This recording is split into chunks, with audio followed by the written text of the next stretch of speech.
Held the ball between the legs. What's that? He held the ball between his legs. No, you can do it.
I'm not sure about that one. He was fine until we were trying to get it.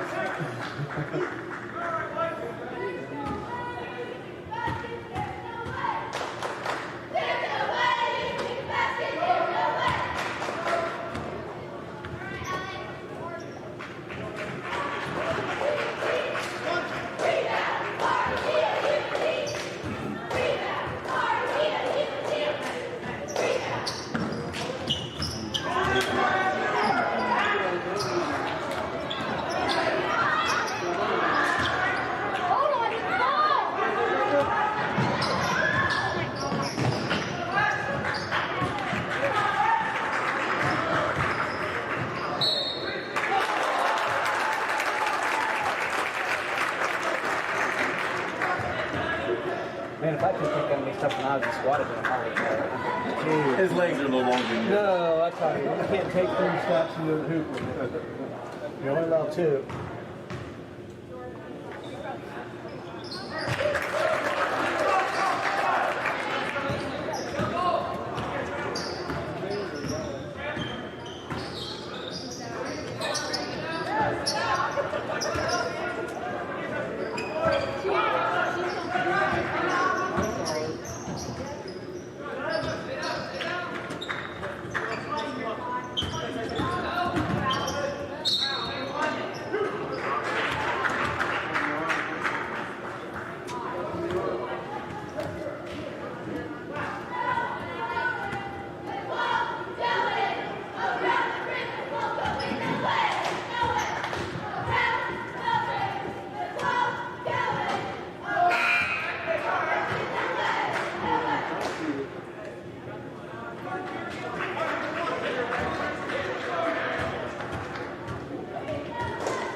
Just run around and hope that you get the ball.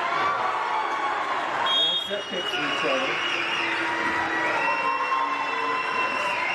That's good.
schedule in the mail for that. Uh-huh.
It's lazy stuff. Lazy shit is like we don't want it. And once he gets down, that's why these things. He can't get it. Okay. Thanks.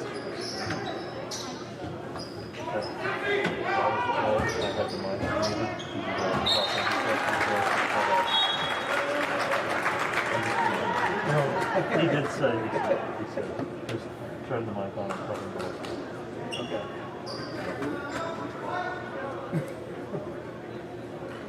That's the one.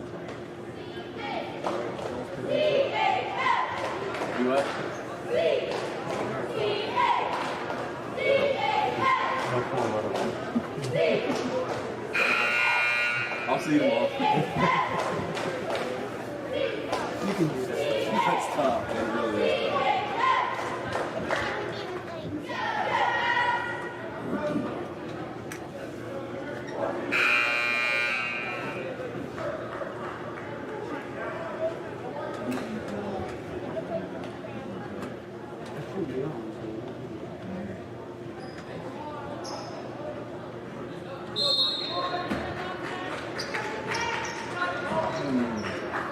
Score quick.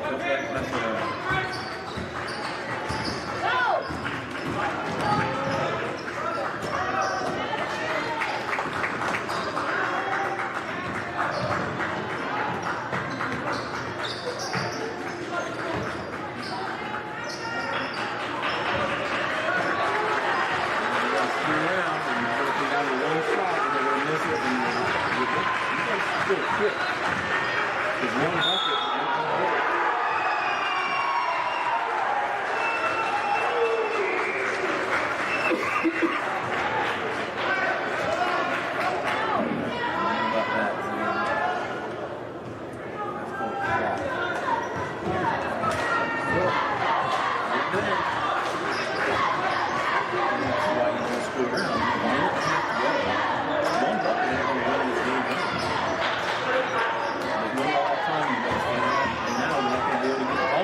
to score twice.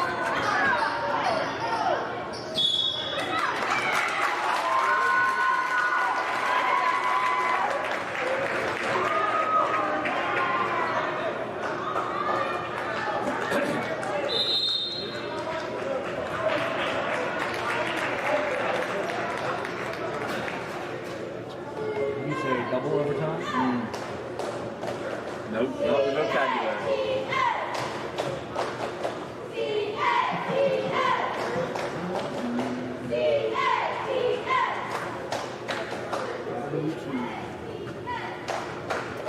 I hope that's not supposed to be heat. I hope it's not heated. It seems warm in here. That's like air conditioning coming out of there. That's Yeah. already. Yeah, it is.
fouling?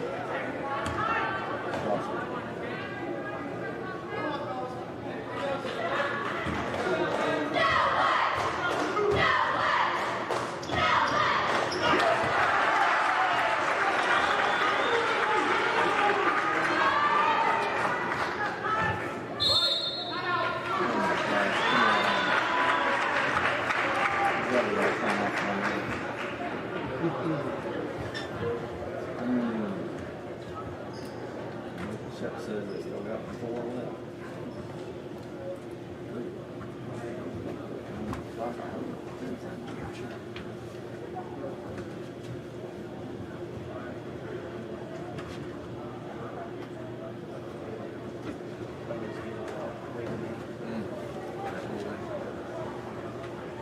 John Glenn center court. I wait in and well, I got myself up and down there second balcony. Sit there and wait and kind of wait.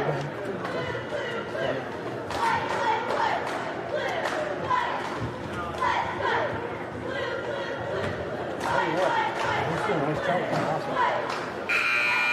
I didn't see it. It's down over the hill from across the street, down over that hill. Yeah.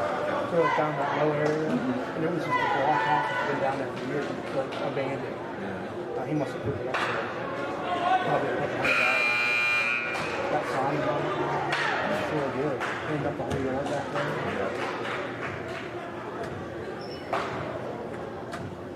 Yeah, if you didn't know how to get to it, you wouldn't ever get to it.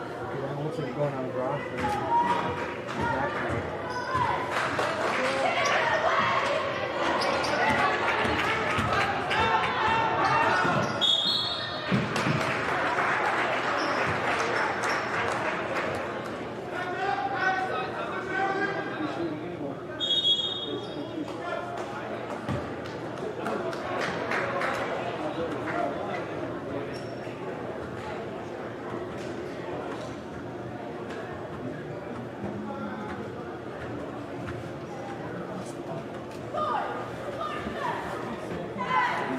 They would hang out and walk in the bed. It used to be a street light. No, is it the same street? No, it's the same street. No, the street north of me. There used to be a house on the corner. That was a market. Just a small little neighborhood kind of. And they sold, whatever, penny candies and shit like that. So we'd get out of school and we'd walk over there and get drinks, candy.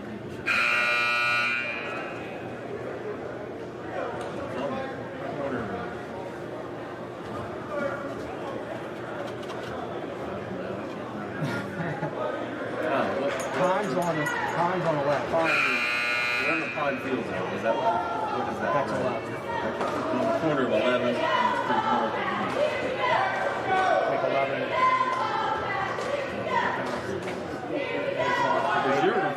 Yours goes into that open field we're talking about. Yeah, he did that. And he come up 12 from the high school. He like kind of steep. With that end there. Yeah, you didn't think they were going to use these timeouts. Yeah. There's one left out of those 3. That was 4 seconds ago.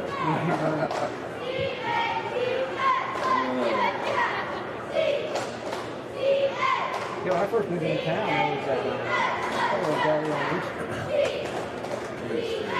with a fitness center. Oh, yeah. When I was in the apartments there, that's when we used to stop there. We used to have to walk from what's now St. Benedict's gym. That was our middle school. Right. For football practice, we'd have to walk from there to actually Central. Right, yeah. Central That's when the lot was there. Yeah. Practice field. Yeah. But our locker room used to use the same locker room today, so we'd have to walk over St. Benedict's. So that was the halfway point. So that's where everybody stopped, and that's where everybody got in fights. Right. Everybody's fighting on the way to practice. Oh, nice play. Get in, Sue. Save him. Good one, Paul.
ABC Sports presents high school basketball. Tonight's game is brought to you by Southeastern Med, Doane Ford, WB Green Insurance, Muskingum Valley Health Centers, West 40 Auto Sales, Papa John's Pizza, Valentine Insurance, and Park National Bank.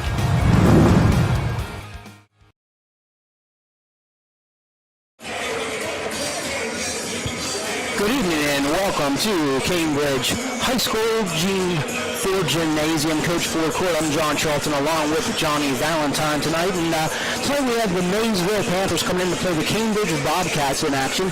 And both these teams, John, kind of struggled with the COVID issues. Maysville still looking for their first win of the season, but they had a couple games canceled because of the COVID situation. Of course, Cambridge had a long break. They got a win in the first game, lost their second game the second night of the season, and then had a long break and came back last week. But both these teams kind of dealing with the same situation, and limited practice time, limited game action.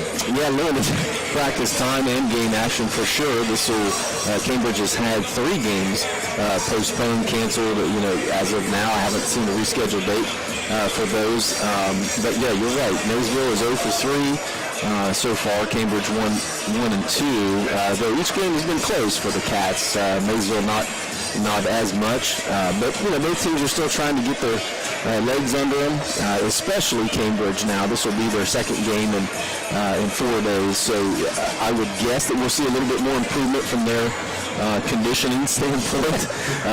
That's kind of what happened to us Friday. There was a little sloppy play, as you can imagine, being off for 2 weeks and basically just practicing twice. Right. So it's kind of tough for the Cats to be able to come out real sharp in that game, but we actually shot the ball decent and stayed in the game, but the legs got a little tired, I think, as the game went on, and though we won 3 of the 4 quarters, we lost the one that was most important. So, and then I think a lot of that had to do with fatigue. So Maysville still battling a little bit of that as well. They played at John Glenn on last week as well, and I got to see that game personally. And again, same thing, they battled John Glenn for 3 quarters. John Glenn goes pretty deep down their bench, and as the game wore on, Maysville kind of wore out there too as well. And again, limited practice time for them, trying to get in condition too, probably the same boat that Cambridge is in. And these teams also are very similar in the fact that they both have some pretty good big men that are both are pretty athletic as well. Yeah, and big men get tired quicker, right? It's just physics. And so yeah, this as we were talking in the pregame, that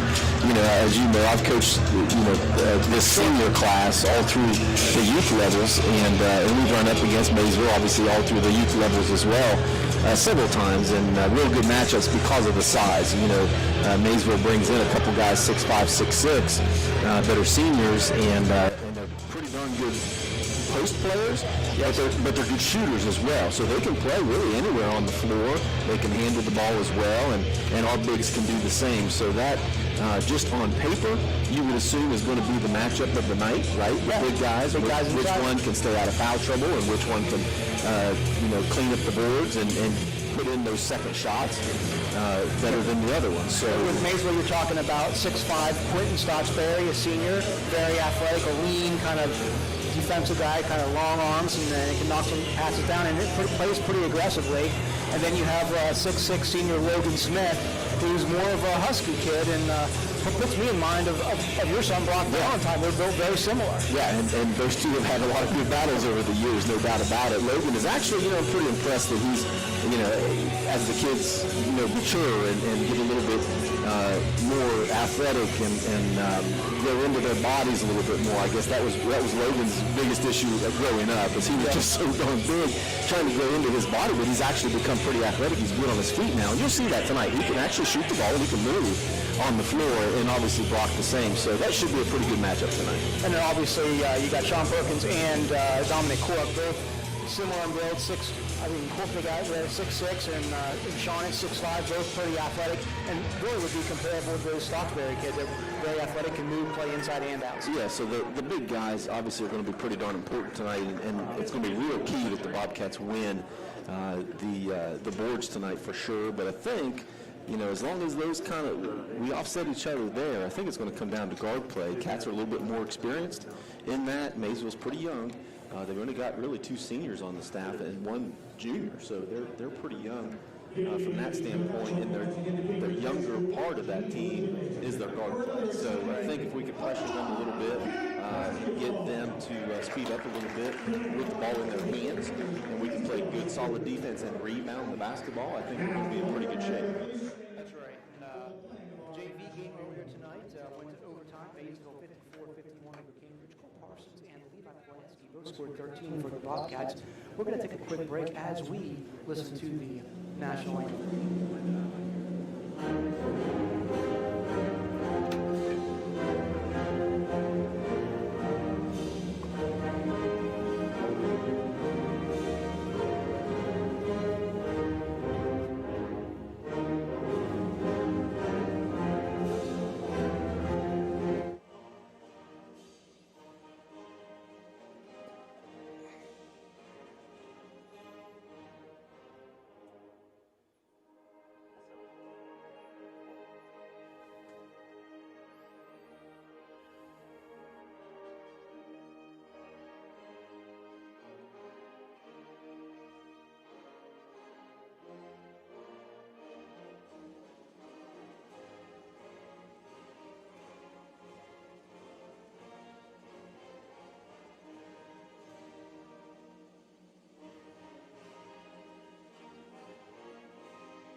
Once again, we welcome you here on yourradioplace.com, the YRPT YouTube channel, to our broadcast tonight. And I'm John Charlton along with John Valentine. And as the teams go ahead and the PA announcer J.P. Felner goes and does the introductions here, we got started on our studio. Yeah, we do. Yeah, you're right. As JP's introducing the Maysville team, we've got Quentin Stottsbury, the senior. We've got number 10, Kate Searles, the sophomore. Number 11, Cole Roberts, another sophomore. 23, Hayden Jarrett, another sophomore. And then the senior, Logan Smith from Maysville. He's the 6'6" senior. And then for the Cats, we've got junior Caleb Bond, sophomore Caden Moore.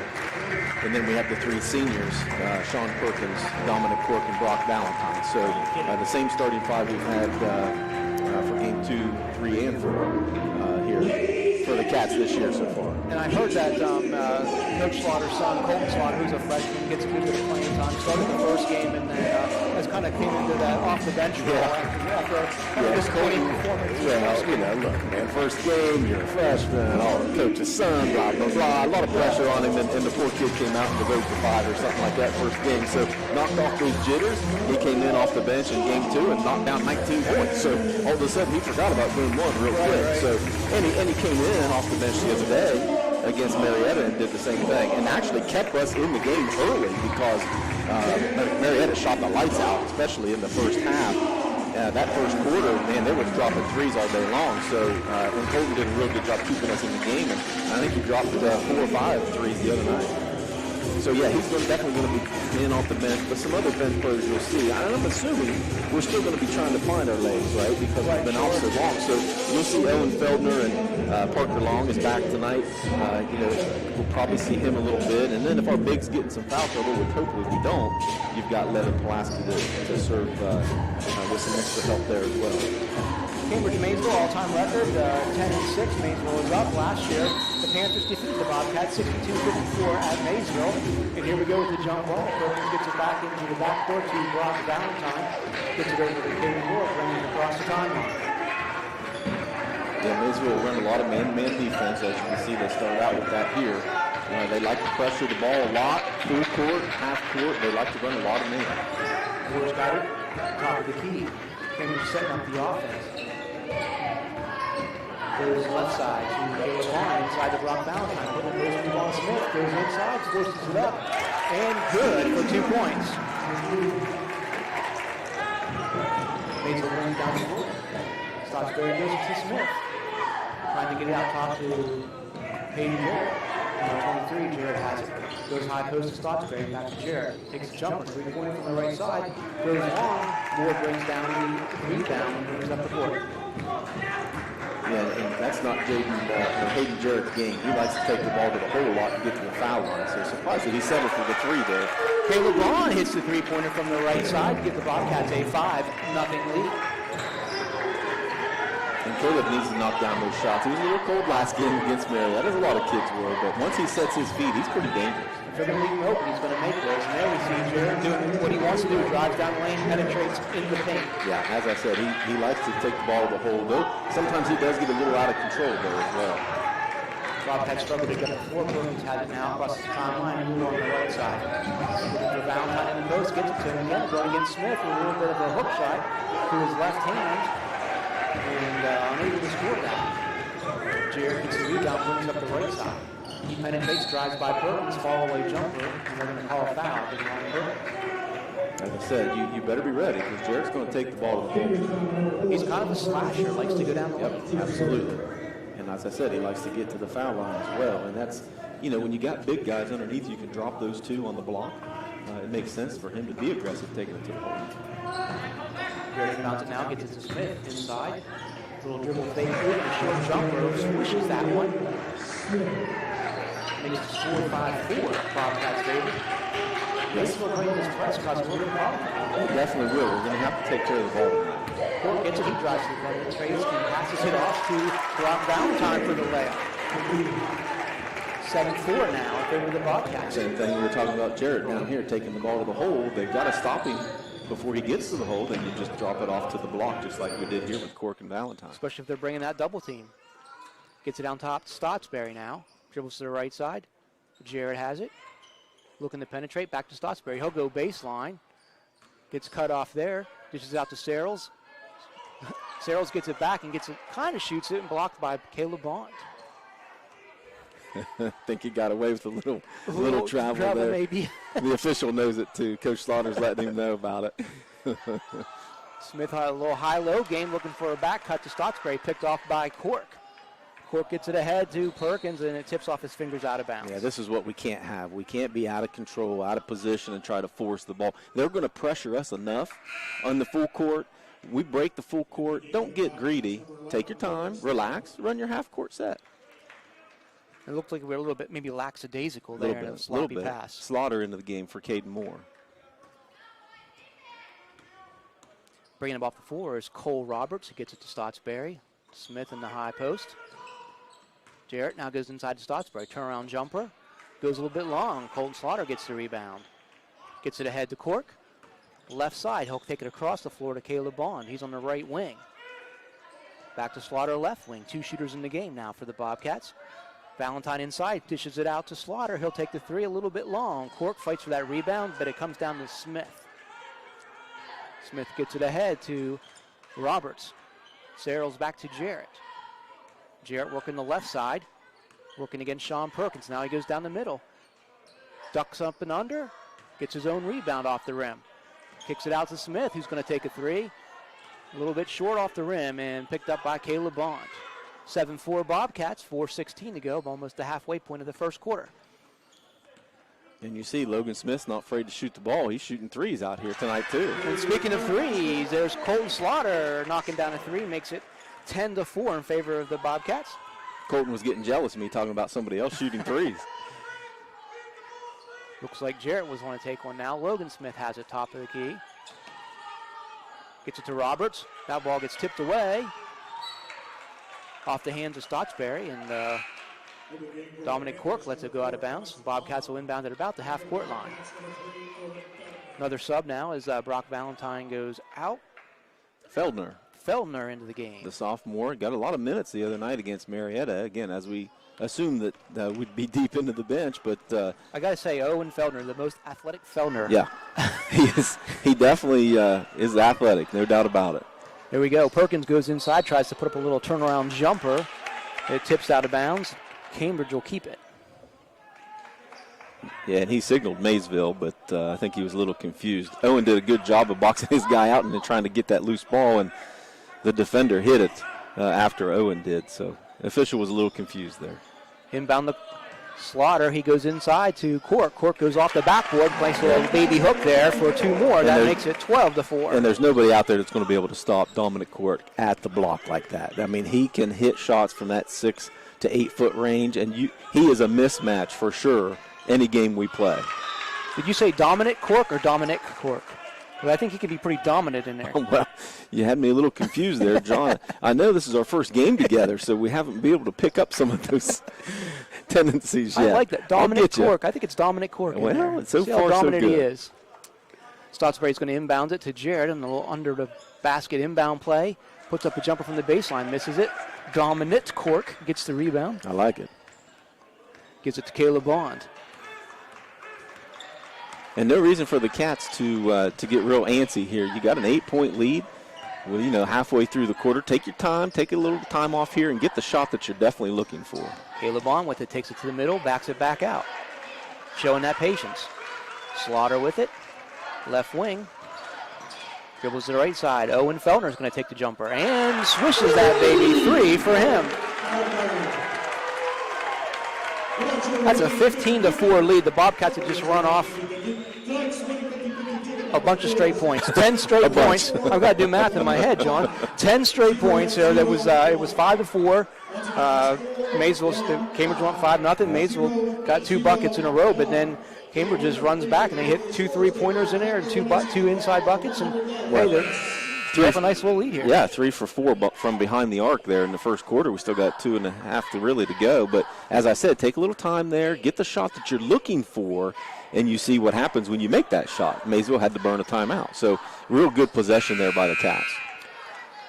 And a heck of a touch there from Feldner. He hit one last game against Marietta. He stopped over at the house, I think, Saturday last weekend, and we were talking about it. And he said, "How'd you like that 3, Johnny?" I said, "Dude, that was great." I said, "But what happened that second time you shot?" He goes, "Oh, I know." I said, "That doesn't mean you quit shooting, man. Right. You got to stay confident, but play your game, know your role." So everyone's coming along. He's still learning the game. Well, and what we're seeing so far is the Cambridge is getting some open 3 looks, and then they're taking them and making them. Sure. This is Maysville now with the ball. Stottsbury has it on top, trying to get it to Jarrett. He'll try to do out of baseline, gets cut off there, and the ball tipped off of Brock Valentine's hands.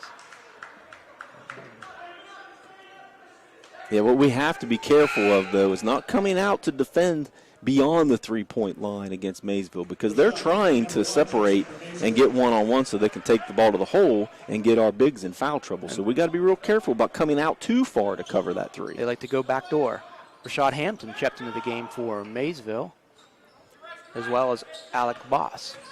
That's Jarrett, though, trying to penetrate the lane, kicking out to Hampton. He'll go long. Brock Valentine pulls it down, gets it to Perkins. He'll slow things down now. About 2 minutes to go here, 15-4 the Bobcat lead. Ball goes left side to Fellner. He's looking to try to get into the post.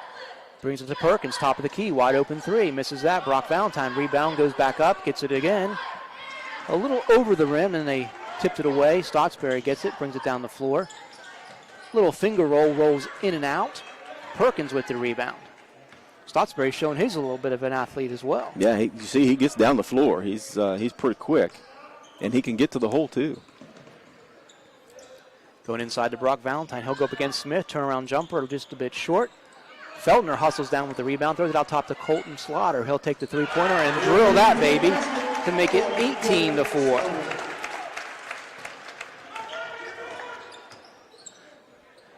Once again, Stottsbury tries to go baseline. That's cut off again. Jared will take the 3 from the top. Nothing doing there. Feldner with the rebound. Again, relax here. Take your time. Get the shot you're looking for. You got a 14-point lead with a minute to go. Take your time and get the shot that you need here. Caleb Bond brings it out top. Stottsbury guarding him, which means there's probably a mismatch somewhere else. Owen Feldner left side. Perkins going against Jarrett. Top of the key. Goes right to Bond. He'll go inside to Brock Valentine. Double team. He goes up again, just a little bit short. And Hampton brings down that rebound. Yeah, Brock just off the front of the rim the last 2 times. He's real close to knocking that down. Jarrett gets an open look from the right side for a 3-pointer. First bucket for a while. That makes it 18-7, 11-point Bobcat lead. Just under 30 seconds to go here in the first quarter. Coach Slaughter slowing down the Bobcats as Perkins walks it up the floor. He's covered by Stottsbury. I don't think we've had a foul in this half, have we, in this quarter? Sean Perkins has one earlier on the drive. That's the only one that I can remember. Yep. Bond One has showing it up out on here. the board. Goes into the post to Brock. A little bit tipped ball. Perkins back to him. 2 seconds. Going to heave that one up off the top of the backboard. No good. The Bobcats end the first quarter with an 18-7, 11-point lead. Real efficient there for the Cats, certainly from behind the arc. If you throw out that last desperation three by Perkins, we made 4 threes I'm sorry, in that quarter, 4 for 5. Certainly not going to complain about 4 for 5 from beyond the arc. Well, if you can continue to play at this pace, 18 points a quarter. That's I know Coach Slaughter wants to get up and down the floor a little bit more this year, and of course, obviously, knocking down the threes helps you score quickly as well. Absolutely, and Cats. The best part about that here, I've only got the Cats with 2 turnovers in that quarter with the pressure that Maysville had on us there in the full court, especially. But again, it was kind of tough for Maysville to be able to put a lot of pressure because they weren't making their shots. So it's hard to bring the press when you don't make a basket. Right. And they went a long period of time there without making a basket as Cambridge ran off 13 straight points in the middle of that quarter. Looks like Maysville comes back out with what left the floor. We got Boss, Hampton, Jarrett, Smith, and Stottsbury. Bobcats come out. Caden Moore, Cork, Owen Feldner, Colton Slaughter, and Caleb Bond. This is a little bit of a quicker, smaller lineup here for the Bobcats. Well, trying to give Valentine a break there. He was working hard there on those inside and having Logan Smith leaning on you too will make you a little bit more tired. Jarrett takes another 3, and he knocks that down again. That's 2 in a row for him. Bobcats are going to have to start putting a fan in his face, or he's going to beat you outside tonight. Well, and again, he likes to get to the ball, get to the line, or get to the hole. I'm sorry. So the Bobcats probably giving him an extra step out there at the line. And he's taking advantage of that right now. Moore with it at the top of the key. Goes right side to Feldner. Feldner on top to Caleb Bond. He'll take that 3. And hits the back of the rim and softly falls off into the hands of Smith. He gets it to Boss. Boss brings it up the floor. Left side to Jarrett. He'll try to penetrate, kick it out for the 3-pointer. That one goes a little bit long, but Smith gets the rebound and swishes that one. Yeah, we can't have that. We can't give easy rebounds. Easy rebounds lead to easy buckets. We can't afford not to be boxing out. Cork will take the 3-pointer from the right side. That one goes long. Feldner almost got his hands on it, actually tipped it. Goes to Maysville. Stottsbury now checking in for Smith as that big guy gets a break for Maysville Panthers. And then you hear Coach Slaughter saying, we don't need to shoot threes. We don't need to shoot threes. Well, when you're in a shootout, you assume that you got to keep doing that. And with Brock on the bench and Sean on the bench, you got your 3-point shooters in there. Doesn't mean you have to settle for them. You still got to play good, disciplined basketball. Ball gets tipped around. Slaughter, I think, with the steal. Feldner comes up with it. They get it ahead to Cork. And he can't get a handle on the ball, ends up walking with it. 6:33 to go, 18-12. And Perkins and Valentine checking in for Slaughter and Feldner. So your original starting 5 back in the game for the Cats. And see what they try to do if they try to kind of pound it inside like they were early on, trying to get Brock some moves in the post. Well, and that's going to open up your 3-point shot too, obviously. And you can't imagine Brock's going to continue to miss those close shots. Boss brings it up, gets it to Jarrett on the right side, tries to hit the fall-away jumper, can't. Perkins picks the ball up, brings it up himself. Perkins a pretty good ball handler for a big guy. Yeah, Sean's a pretty athletic guy. Obviously, he can do just about anything on the basketball court. Moore on the right side, or on the left side, tries to get it into Barack Valentine. Doesn't go. Turnover. Yeah, we can't force the ball inside. If it's there, it's there. If it's not, move the ball around. So we got Roberts with the ball on the left side, gives it back to Jarrett. Jarrett tries to penetrate, backs it out. Now goes down the baseline to Stottsbury. Caleb Bond sneaks around the back and just takes it right out of his hands. Gets it ahead to Cork. Cork goes to the hoop, makes the layup, and they call the block on Smith. Yeah, Smith just a little slow to get back on D there. That was certainly a mismatch going to the hole, but Smith just leaned into him just a tad bit. But good that Dominic was able to finish that shot. Dominic, pretty good free throw shooter as well. Chance for the traditional three-point play and rolls it over the front of the rim. Makes it 21-12. 5:41 to go here in the second quarter. Boss brings it up for the Panthers. Right side to Searles. Searles gets it to Stotsberry. He's at the top of the key, now goes to Boss. Jarrett takes it to the top. Works off a screen by Smith, throws up the three, misses it. Rebound, Perkins. Bobcats taking their time. Coach Slaughter calling for some sort of a motion offense, it looks like. Gives it to Perkins on the left side. Brock Valentine comes to the top of the key to take it. Lobs it inside to Cork. That one's tipped away by Stotsberry. You get away with that against a lot of players, but not against Stotsberry. Yeah, Stotsberry's long and lean, and he can get up. Stotsberry misses that jumper from about 8 feet away. Valentine with the rebound. Yeah, good box out there by Brock to be able to make up for the bad pass inside to Cork. Caleb Bond up the left side. Gets it to Cork. Got a screen by Perkins. Tries to go down the middle. Gets cut off there by Stotsberry. Reverses Phil. Puts up a jumper. Misses that. And a rebound by Caden Moore, but it looks like he got called for pushing off in order to get free for that rebound.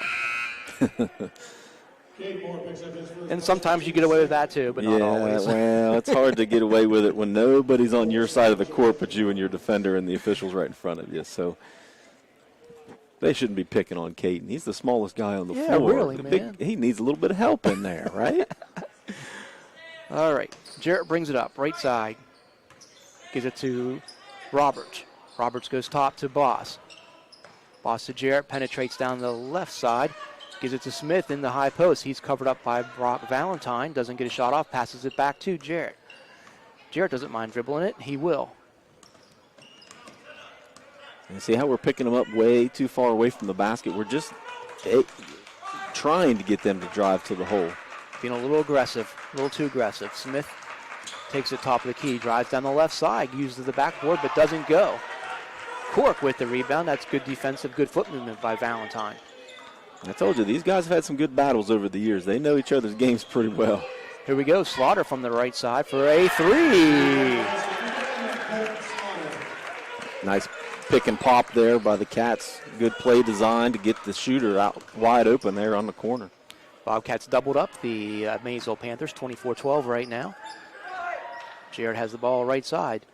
Looks to take the shot, doesn't get it. Smith, high post. Guarded by Valentine. And that's like higher than the high post. He's top of the key there. He is, but he's not afraid to play up there either. I'll take him up there all night long. Searles has him Other now. than there's a 300-pound guy guarding him. So oh, yeah. Clears the middle out a little bit. A little bit.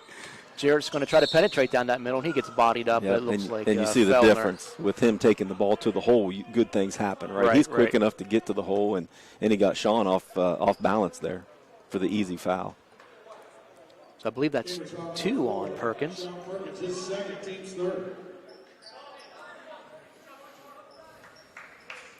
And I got 1 on Caden Moore as well. So only 3 fouls for the Bobcats. Surprised they're not giving that a shooting foul. He had picked up his dribble on his way to the hole. Jarrett's on the baseline with the ball. He's trying to inbound it. Bobcats cover him up pretty good. Can't find anybody now. Gets it into the corner. Cheap one there by Owen. Played great defense and just snuck in a little bit too close to him. Trying to kind of force him out of bounds. Yeah, he had him stuck in the corner and couldn't stop his momentum and just pushed him far enough. But he's hustling out there, which is a good thing. Is. I like to see them young kids hustling. Feldner in the game for Valentine. Jarrett again on the inbound. Down on the baseline, about where the three-point arc connects to it. Kicks it in, gets it back for the 3, and knocks that one down. Makes it 15-24. And you can see who they want the ball in the hands of. Jarrett only a sophomore, but he's a good basketball family. He's got some good pedigree. He's had some good success with his family members over the years. Bond takes it down the lane, misses the layup, but Cork gets the rebound and puts it back in. 26-15, favor of the Bobcats. 2:38 to go here in the first half. That's Searles trying to go baseline. And they're going to call the foul on Bond for cutting him off there. Yeah, a little handsy, I would guess, inside, trying to slow him down a little bit. Was in position, had good position on him, but must have reached in and tried to slap the ball away a little bit. This is what we have to do. We're giving them too many easy baskets here under their own basket on the out-of-bounds plays. Too many opportunities at least. Stotsbury has it at the top. Now he tries to penetrate and gets tipped away, loses control of it. Bobcats recover it. Slaughter does, gets it back to Bond. Bond brings it across the timeline. Left side to Slaughter. It's guarded by Boss. Goes to Cade Moore. Moore back to Slaughter. That's a long three. Front and back of the rim, misses. Feldner chases it down, tries to throw it back into his teammate, and John, tips off a Maysville player. You will learn as you watch the Cats this year, there is no long three for Colt Slaughter. He gets his feet set, and he is not afraid to put the ball up. That one was, what's the line, 21 feet? That was a good 24 feet there. It was, but it was a good shot. Cork brings it over to Moore. Moore on top to Bond. They reset with 2 minutes to go. Bond tries to penetrate, kicks right side to Slaughter, who's over there now. Feldner at the top. Leaves the pressure, tries to throw to Cork, and Cork's running the other way, so the ball goes out of bounds. Yeah, and there's your inexperience coming through. We got to be able to know each other's games, especially unforced turnovers we just can't have. I mean, I like the idea of Owen trying to get the ball into your best player's hands. Cork's, he has to have the ball in his hands a little bit more. He hasn't had enough shots here yet, but he's coming on a little bit more here in the second quarter, but you also got to take a little bit of time and make sure that you got the pass you want. Cork averaging, 17 points a game, I believe, for the Bobcats. Yeah, and was averaging a double-double till the other night at Marietta and had a little bit of a cold spell and only had 11 in that game. But, yeah, Dom's certainly, we're going to lean on him a lot this year. As you said, Parker Long comes into the game. Jarrett takes advantage, puts up a jumper from the foul line, misses. Rebound to Maysville. Again, another offensive rebound. Now Boss is going to take it down the right side, score, and draw the foul.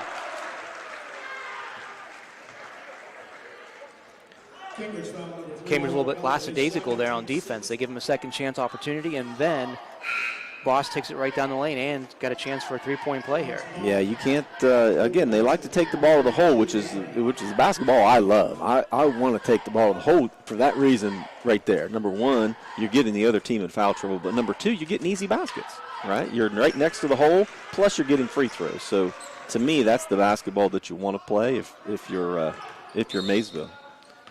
Boss knocks down the bonus free throw, cuts the score to 26-18. And a quick timeout here by, I think the Bobcats called that one for a 30-second. Yes. Coach Slaughter probably wants to reset here on a well, reset and let his starters get their legs here a little bit too, get an extra break for them. We're going to need them here this last minute and a half of the second quarter. So, story of two quarters, really, right? The Cats came out firing in the first quarter, and we're knocking down shots.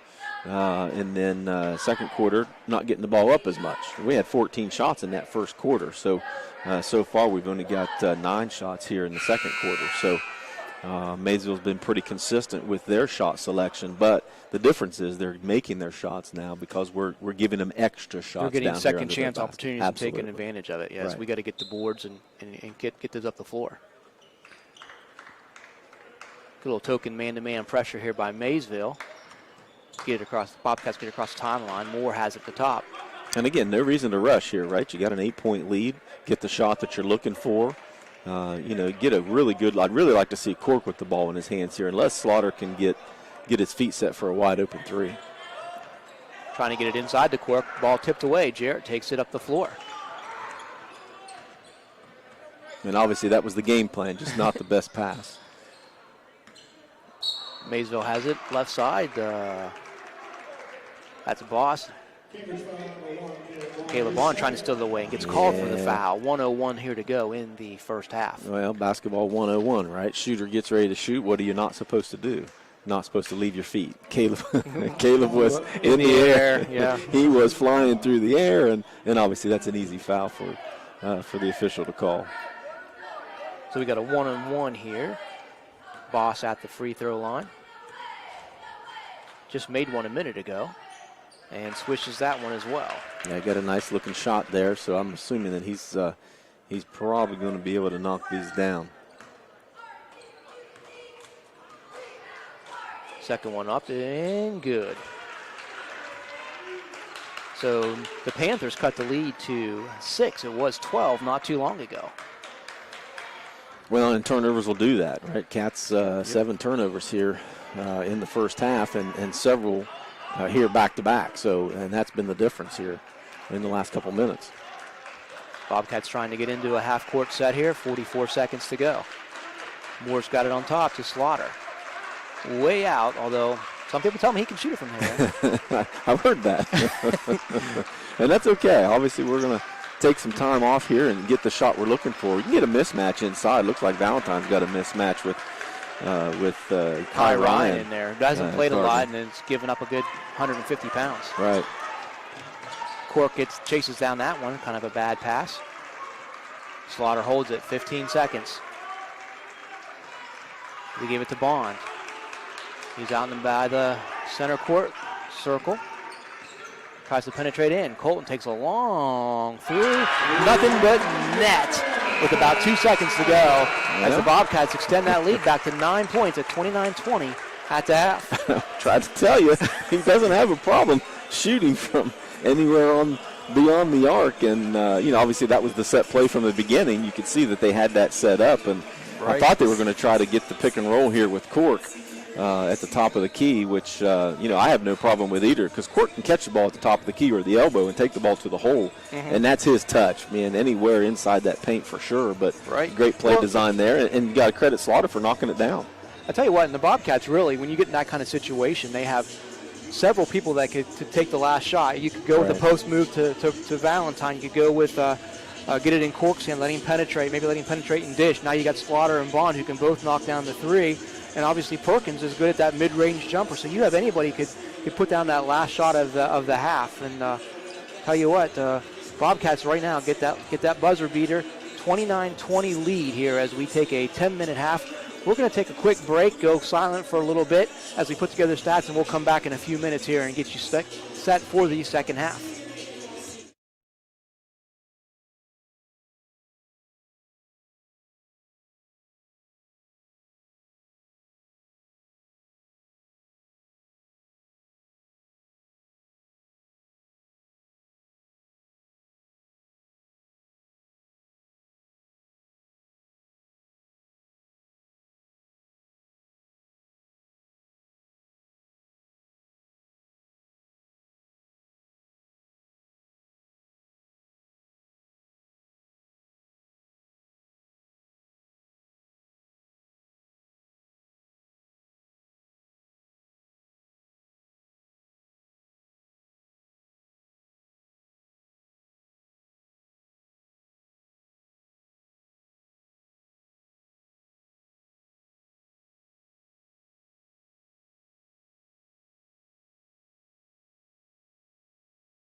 Hey, welcome back again to the Coach Ford Court here at Gene Ford Gymnasium at Cambridge High School. I'm John Charlton along with John Valentine. Bobcats with a 29-20 halftime lead. They opened up the game quickly, took a 5-0 lead, and then went on a 13-point run to make the score 18-4. And a nice run by the Bobcats there to take control of the game. Maysville battles back in the second quarter, cut that once 12-point lead down to 6 points before Slaughter gets the buzzer beater at the end. Three-pointer gives them a 9-point halftime lead. But really, it's turnovers kind of hurt the Bobcats in the second quarter as Maysville was able to make a comeback. Well, they were able to put a little bit more pressure on us because they were making shots, right? So they would be able to pressure us full court. But we also had a couple goofy turnovers here in the half court, too, where we weren't quite ready for the ball and things like that. So all added up, I've got us with 7 turnovers in the first half. So that's a little bit more than where you want to be. You want to be in about 7 to 10 at the most for the whole game, right? So, yes, but credit Maysville for putting the pressure on. That's what they have to do. They're young, and they've got the legs to be able to do that with a lot of younger guys on the bench to be able to throw in, to be able to put pressure on them. So, but Maysville shot the ball a little bit better in the second half, too, to get that lead down to 9. Good half by the Cats. We were patient. I liked that in the half-court set early on. Now, with Valentine getting a lot of looks inside, just came up just a little bit short there, but he never touched the ball in the second quarter. So you could see the drop off there and a little bit of production too. But the Cats rebounded the ball. Perkins, Valentine, and Cork each with 3 rebounds each in the first half, but they were pretty important rebounds too on second shots down here. The difference was with a couple of those big guys on the bench in the second quarter, we allowed them to get a couple extra rebounds and some easy baskets. Down low. So we've done a pretty good job, I would say, keeping Smith and Stottsbury both. The big guys have been kind of muted each other, I guess. But the big player for Maysville has been Jarrett. And my scouting report, knowing these guys anyway, a little bit as I do, I knew Smith was going to have the ball in his hands, but he's only taken 4 shots, made 2 of them, right? But the difference has been Jarrett. I mean, Jarrett, knowing that he likes to take the ball to the hole and he's quick, he's aggressive. He's actually shot some threes tonight, too, because we were allowing him to, I guess. But you saw he was getting a little bit more aggressive there in that second quarter, taking the ball to the hole. So that's been the difference. I'm not too worried about Stottsbury getting a lot of shots off. He's quick. He can get to the hole, and he can jump. He's a big kid anyway. But he's really not who they're relying on to score. They're relying on Jarrett to take the ball to the hole and dumping it to Smith. And so far, that's been their MO. But, Smith is, again, 2 for 4. Stottsbury's taken 2 shots.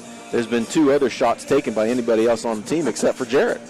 Jarrett's got 11 shots on the game compared to 16 for the team. So, of the 16 shots you took, Jarrett took 11 of them. So they're relying on him to score, and he's obviously responding because he's got 11 first half points. Right. Well, I know Coach Brown would like to see that high post, low post game with Stottsbury and Smith, but not many teams that he's going to face this year are going to be able to put 2 6'6" guys on his 2 6'6" guys, and that's kind of the difference in the game. I think is defensively, Cambridge has done a good job of matching up with their big guys. Right. Yeah. So far, and the good news is our bigs haven't had any cheap fouls on them either. Now, and a lot of that has been on the defensive end when the Cats are playing defense. Maysville has not been trying to get the ball inside. So we haven't been in foul trouble. Our foul trouble was our guards out top. Right. When guys are trying to take the ball to the hole and we're guarding them beyond the three-point line. So a little bit different dynamic there. But on the offensive end, we looked real good there in that first quarter. Just missed a couple easy bunnies. But we've knocked down our threes, so that's really helped. The Cats shooting 52% so far overall, but 54% from beyond the arc. So we'll take that all day long. If you can shoot 50% from beyond the three-point line, you're going to be in a lot of games. Well, and we noted earlier they were taking their time, getting the shots they wanted to, which a lot of times that was a wide-open 3. I remember Caleb Bonds from the right side wide open. The one Slaughter hit was wide open. Now, the one he hit the buzzer was in the face of a defender. Yeah. But for the most part, the threes we've been taking and making have been pretty much wide open 3. Yeah, more in the first quarter. And then they started to adjust a little bit to that, and they started to contest the threes a little bit more in the second quarter. That's why we didn't make as many. However, I think it was a good overall half for the Cats. I think playing that nice half-court game is going to be to our benefit, especially if we could get some of their guys in foul trouble. Now, technically, for the game, I only have Maysville with 1 foul. Now, it is Logan Smith, their big guy. But I think a lot of that has to do with Valentine being on the bench a lot of that second quarter. Right. But, our problem is on the defensive end, we've got to quit reaching and quit giving them giving up easy fouls. I've got Bond and Perkins and Feldner each with 3 fouls, or 2 fouls, I'm sorry, which is okay. You still got 3 more to give, right? Right, yeah. However, you're also giving them a couple foul shots. So well, I think we have Perkins on Jarrett most of the time. Yeah. So here's where he's penetrating. Oh, yeah. And Absolutely. I know Feldner got a cheap one on the inbounds play. Right. Kind of pushed him out. So that's kind of not really a defensive foul as much as a hustle foul, if you will. But and that's what I'm talking about, the cheap ones. Yeah. You get 5 of them, you want them to be worthy of a foul, right? You don't want to give up the cheap ones, which I have that conversation with a couple of those kids pretty regularly about cheap fouls. But good overall half by the Cats. We can put another half together just like that and clean up a couple little things, defensively rebounding, and I think the Cats will be in good shape. I want to thank Ray Sims for providing us with some of the notes that he does with the statistics, but the one that I noticed that I remember being at this game in 1992, Gino Ford scored his 2,000th career point as he scored 33 points to lead the Bobcats to a 79-45 win at home versus St. Clairsville. Gino, at the one point, second leading scorer, I think third leading scorer in the state of Ohio right now. Yep. And got a chance to play with Gino for 1 year. He was a freshman when I was a senior, so we had a lot of fun. So you never saw the ball then? Not a lot, no. By design. Bobcats have the ball first. Perkins takes it baseline, swings it out to Bond, who saves it from going out of bounds, gives it on top to Moore. Standing in the Cat's Eye logo. Left side to Bond. Gets it inside to Brock Valentine. Valentine works against Smith, muscles that one up, goes over the rim, misses it, gets his own rebound, and then gets blocked by Smith. Got to use that glass a little bit more, I think. Yeah, I don't know. I think, that's a lot of meat down there with, Sure with is. Valentine and Smith together. So the 2 of them together probably was the reason why it didn't hit too much of the glass. Inbound to Cork on the right corner. Tries to penetrate, make a move on Stottsbury, but gets called for the travel. Yeah, and Dominic just needs to take that ball to the hole. There's no reason to spot up from 10 feet away when it's one-on-one. Just go ahead and take the ball to the hole. Well, and the thing about him is even if he doesn't score, he's going to get fouled. Typically, right.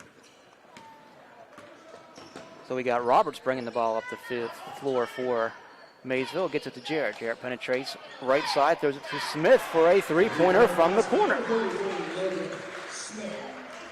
And we talked about that. The big guy can go outside and knock down some threes. He's got a nice touch. As you can see, he's not afraid to shoot the ball. And these guys are basketball players. They've played a lot of basketball over the years. They can set their feet and shoot. Moore's going to get a chance to set his feet and shoot. Short off the front of the rim. Valentine gets the rebound. He goes up strong and draws the travel call. Looked like he got pushed a little bit to me. I don't know about that. Roberts bringing it up the floor, walking it across the Bobcat. Gives it to Jarrett at the top of the key. Jarrett moves to the left side, guarded by Cork. Tries to go baseline, puts it up, and he travels as well. Yeah, I don't know if they had a conversation at the break at the half that we got to start calling more traveling. I don't mind seeing the travel called tightly because I think sometimes it's not called tightly enough. Absolutely, so, sure. I'm all right with that. It looked like he drug his foot maybe a little bit. And can't drag that plant foot. Now, I've never heard you agree with an official. Well, as you know, that's kind of surprising. Not very often that it does. Turnover by the Bobcats. Jarrett takes it to the hoop, and Perkins comes by and tries to block it. He gets called for the foul. Yeah, it's an easy foul, easy call there by the official. But we got to clean some things up. That's our 3rd turnover already in the half. 29-23. Bobcats yet to score this half. 6:17 to go. Jarrett is at the line for Maysville to shoot 2. And the worst part is you're giving them free throws, right? One of their better players are getting two shots with the clock not running and no pressure on him. Well, you just and jinxed him because he missed as soon as we one. say that, we jinx him. Slaughter into the game for Perkins. Perkins picked up his 3rd foul. Coach Slaughter going to try to protect Perkins a little bit, save him for later in the game. Jarrett makes the second one, makes it 29-24, a 5-point lead for the Bobcats. That's as close as it's been in a while. Maysville bringing that full court man-to-man pressure again. Cork has it. Gets it back to Moore. Moore tries to go up the right side. He gets cut off by Searles. Gets it to Bond. Bond goes left side. Slaughter open in the corner and knocks down that three. At the most opportune time, too. The Cats needed to get a bucket there. Searles drives baseline, puts up the shot against Slaughter, but short off the front of the rim. Court grabs the rebound. He gets it to Bond. Roberts guarding Bond. Young Maysville, quick little guards trying to create some turnovers. Cork has it, top of the key. I'd like to see us try to get Cork the ball one-on-one, maybe at the elbow, where he can take that ball to the hole again. Like right here, flash to the ball, right? Get the ball at the elbow. Be wide here. open in the middle there. Sure. He's running baseline instead as Moore takes the ball out to center court, right side to Bond. Bond gets a screen from Valentine. Try a little give and go, not there. Slaughter goes left side to Moore. Moore's going to try to go off a screen. Looking for Cork. Cork and Stottsbury fall down, get tangled up. Slaughter takes it down the lane, gives it to Valentine on a little give and go, and he gets called with a charge. Yeah, now that one I will disagree with. You can't get underneath a guy when he's in the air with the ball. Right. You know, and the other thing, too, is you got to take into consideration that, I mean, Brock's a big boy, you know, and if you're 150 pounds more, someone's going to bounce off you. I mean, you can't just assume because there's contact that sure. it's a foul. I mean, the guy ran into him. The big guys always get picked on a little bit more, and it's not fair to them, right, just because. See, and here's the thing. He didn't even know who the heck to call the foul on. How could you miss that, right? Right, yeah. No. Anyway, I mean. I'll tell you why you miss it, because you got white on white numbers and blue on blue numbers from Maysville.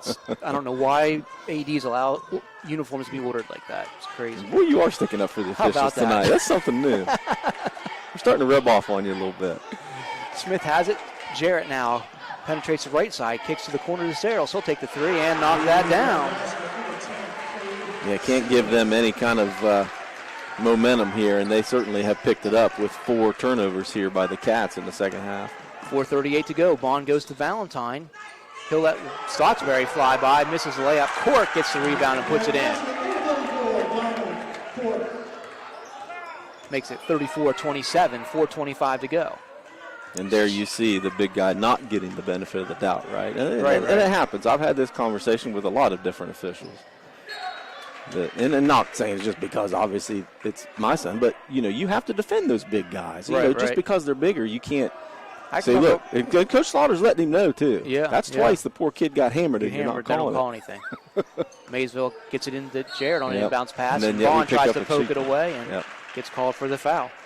Yeah, and those are the ones we can't have. I can remember watching Gary Trent play down at Ohio University. Of course, he played with Gino down there. Big guy. Gary played in the NBA for a few years, but other teams would just come in and just hammer on him. He was always bruised, wearing ice packs on his hips and stuff because he was just getting picked on. Yep, all the time. Roberts knocks down the three from the left side on an inbounds play, makes it 34-30. Maysville continues to cut into that Bobcat lead. Moore brings up the floor against Roberts. Gets it to Valentine. He'll wing it across the Bond. Slaughter takes a look. Can't get it off. Moore now on the right side. He's got on the wing. Gets him screened by Valentine. Takes it to the hoop for 2. Great body control there by Caden to be able to put that down. He thought he was going to get hammered as well, but was able to put it in. Nice take by him. You see an open lane like that, you got to take it. Jarrett's going to see an open 3 and take it. Misses it. Cork gets the rebound. Cork goes up high for the rebound.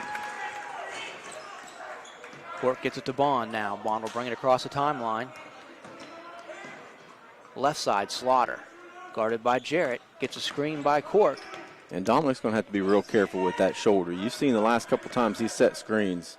He's put his shoulder down into him. Here's the play that I like right here with Cork in the baseline. A little reverse move. Absolutely. Up and under scoop. Draws the foul. I think that foul will be on Stottsbury, number 2. His first, team's first. Number 34, Dominic Cork at the line for the Bobcats. Again, second foul so far for the game called by Maysville.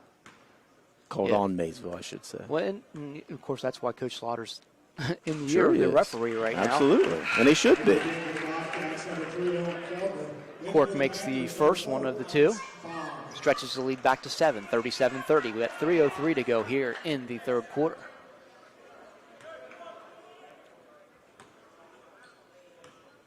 I think that's Bossett just checked in for Maysville. Misses the second one. Stottsbury with the rebound, gets it ahead to Jarrett. He's on the right side, wing, trying to penetrate down the middle. Left hand, little dipsy-do move, kicks it out to Smith, So who knocks down the three from the top. Can't just assume because he's a big guy that he's not going to shoot that ball.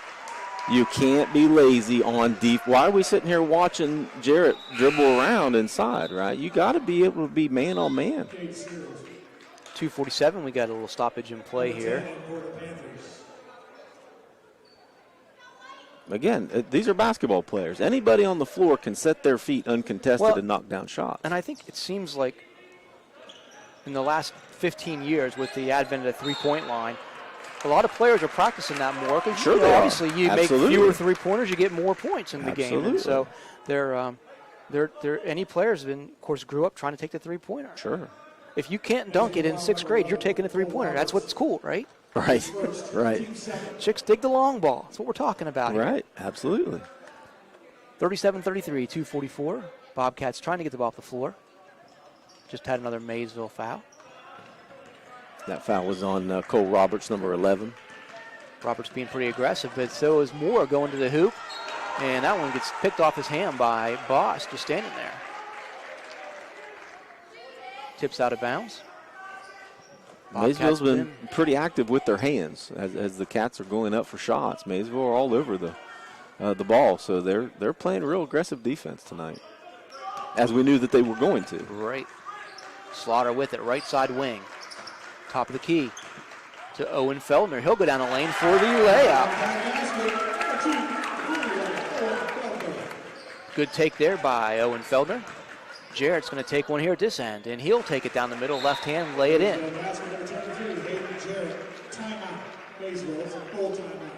And Maysville, for some reason, taking a timeout at 39-35. They're cutting into the lead, but obviously Coach Brown wants to talk something over with his team. Yeah, maybe he just wants to give a couple of those guys a little breather, too.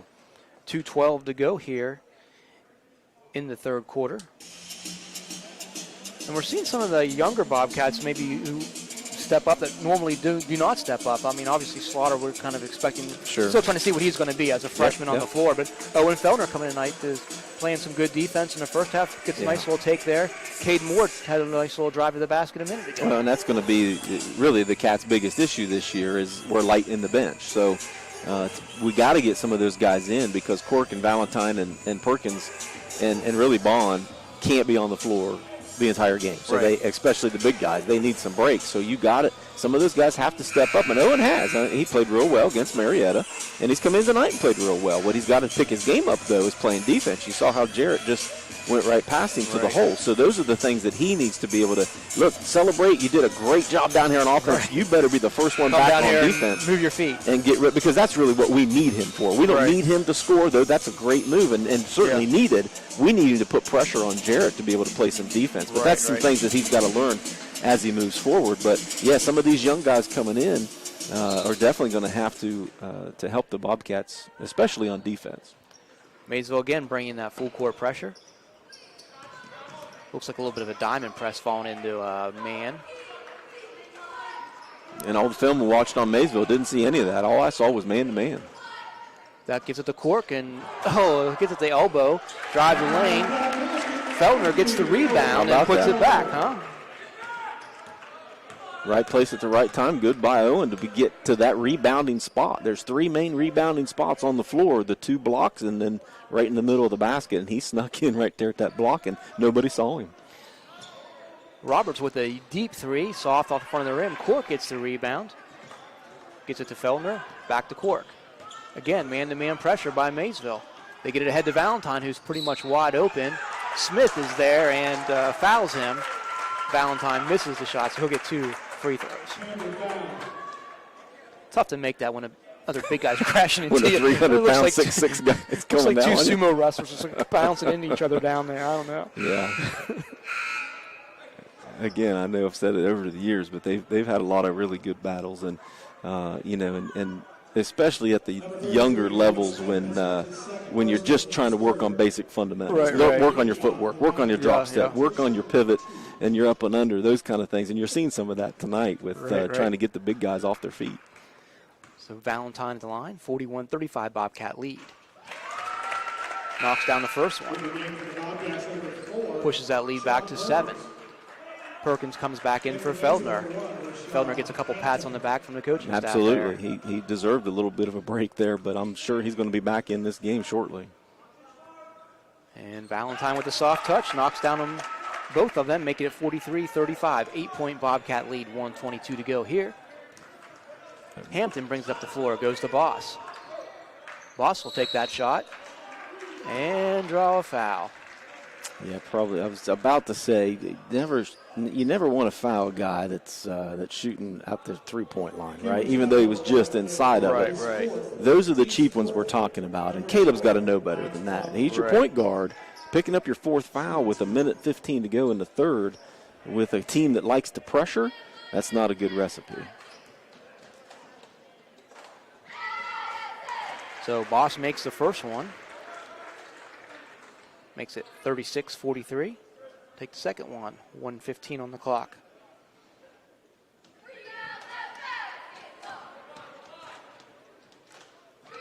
Boss's shot is nothing but net. Stottsbury subbing back in for Searles. And we did get Bond out of the game. I'm thinking Moore came in for him. Yes. Moore, Slaughter, Perkins, Cork, and Valentine in the game. Moore's bringing it up against Hampton. Got that man-to-man pressure. Hampton, a freshman in the game, got some playing time against John Glenn as well. You can see he's a wiry guy. He's in there really mainly for defense. And he is quick. He just ran into a big body, and Brock Valentine setting the screen. Slaughter takes the 3 and misses that. Jarrett with the rebound. Brings up the right side, always looking to penetrate. Perkins on him. Gets it to Smith. He goes to the foul line, tries to take a jumper, a little bit long off the backboard. Perkins brings down the rebound. Good defense there through Smith off his game a little bit. Jarrett defensively on Perkins, which is maybe why we haven't called Perkins' name a lot tonight offensively. That's true. You know, he hasn't got a lot of shots off. He only had 2 shots in the first quarter. But you see Jarrett's pretty aggressive and trying to keep that pressure on him. Nice look there by Colton. Slaughter goes inside the Cork in the low block. Makes it 45-37. Big basket there to end the quarter. We got 9 seconds to go. Jarrett's going to hold it. Maysville going for the last shot. He's going to take it, obviously. Fall back 3, doesn't have it, but he gets it to Smith. He takes the 3 short off the front of the rim. And we end the quarter. Bobcats 45-37 lead over the Panthers. Now we think they would want Jarrett to take that last shot. He was covered pretty well by Perkins there. Gives it over to Smith, who has knocked down a couple threes in this quarter. Sure. And just comes up a little bit short on the front of the rim. Yeah, it's kind of surprised Jarrett didn't let that go because he would have got fouled because Perkins was flying through the air, and he would have got 3 shots at that. Right. But glad he dished it off. Yeah, good for the Bobcats that he did. So, foul trouble for the Bobcats. Caleb Bond with 4 fouls. He's your point guard, one of your best offensive players.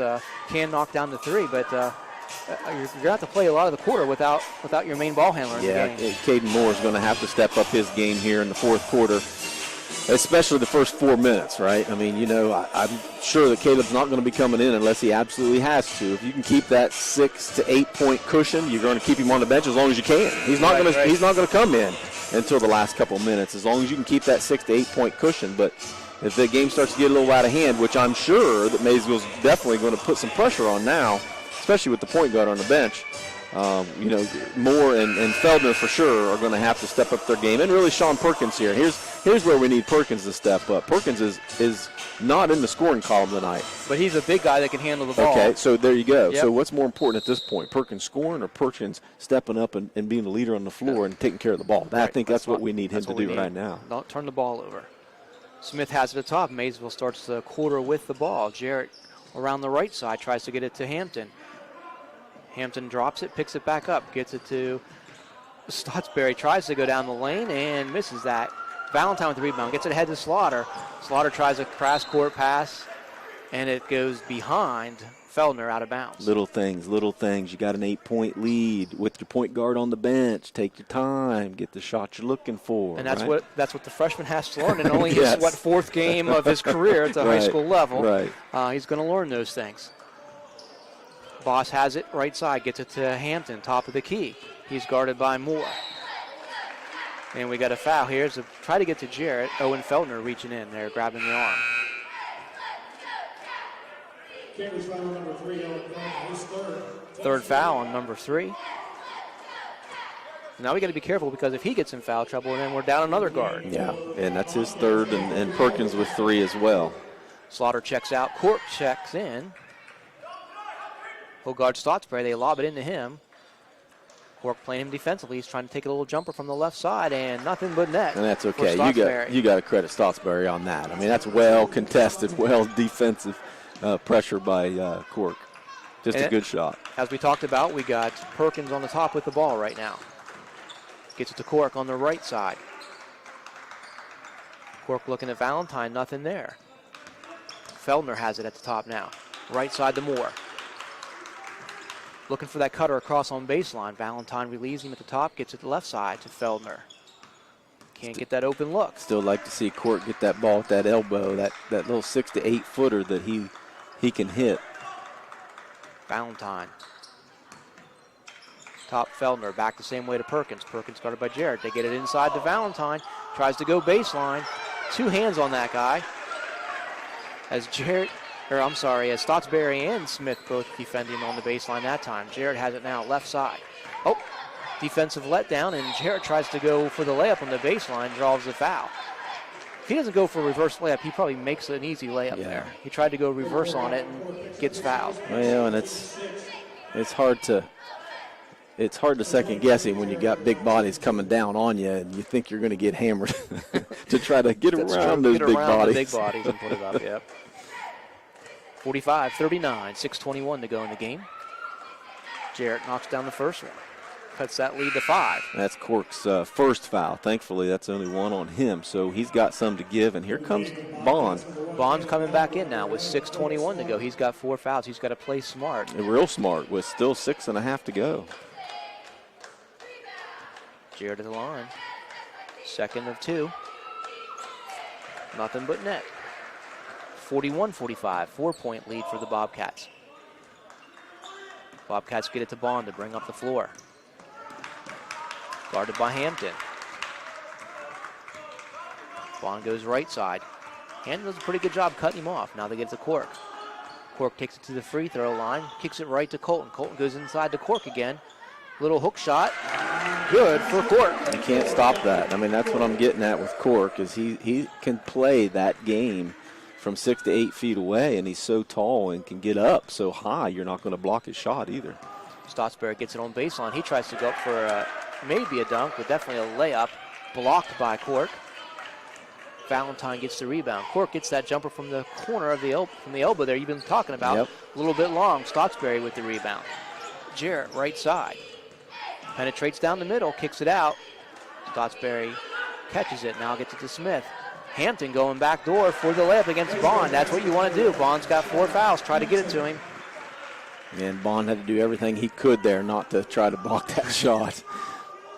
And Hampton's just quick enough. He can get loose. Absolutely.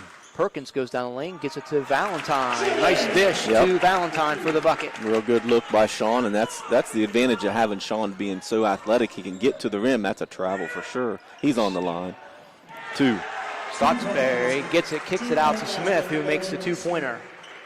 Just barely on the line there. As I was saying, Sean can get to the hole, and the defense has to collapse on him, and it opens up the lane for the big guy on the block. They get it to Bond. He's covered by Jarrett. Yeah, and a good play here by getting Jarrett on Bond just to get him a little bit more uncomfortable. Bobcats try to go into the post again. That's Perkins going to Cork. So Moore will check in now for Brock Valentine. So an extra guard on the floor for the Bobcats. Big possession here by the Cats. Yep, as I was about to say, big possession here by the Cats. And Coach Slaughter calls the timeout. And Coach Let's Slaughter talk about recognizes that too. He wants to make sure that we score off of this inbounds here. And this is what we were talking about in the pregame too, that you only get 10, 12 maybe opportunities under your own basket during the game. To inbound the ball. To get easy baskets. In my opinion, you have to convert on half of those. You have to, because look how close you are, right? And it's so important to have good out-of-bounds plays under your own basket. And this, again, in a game where the momentum has shifted and we've been a little cold. Right. And we were in foul trouble.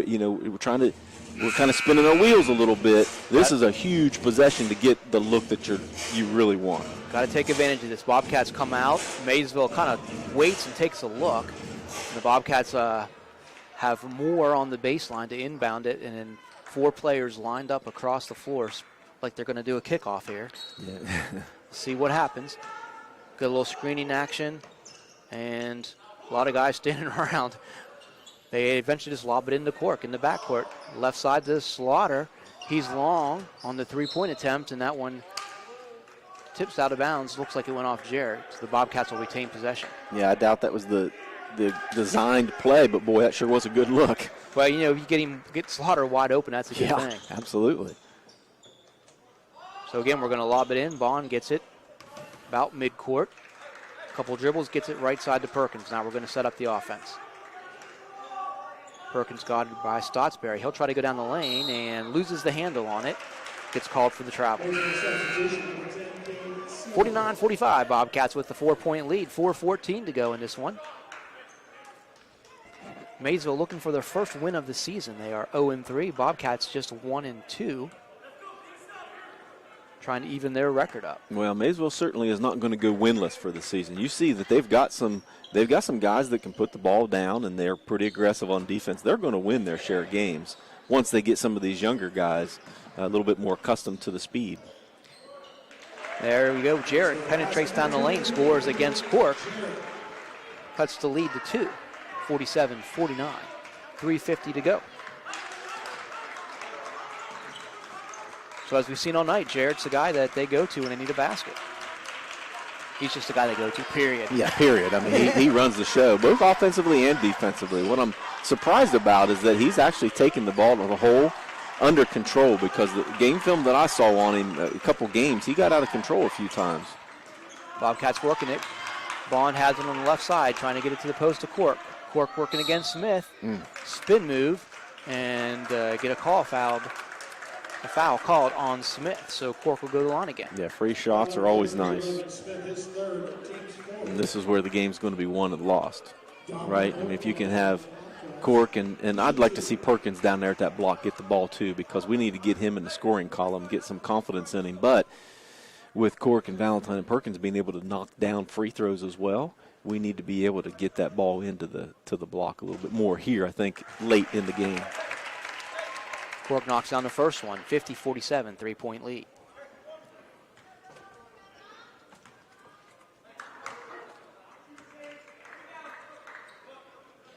Cork knocks down the second one. It's at 51-47. That's 16 points for Cork in the game.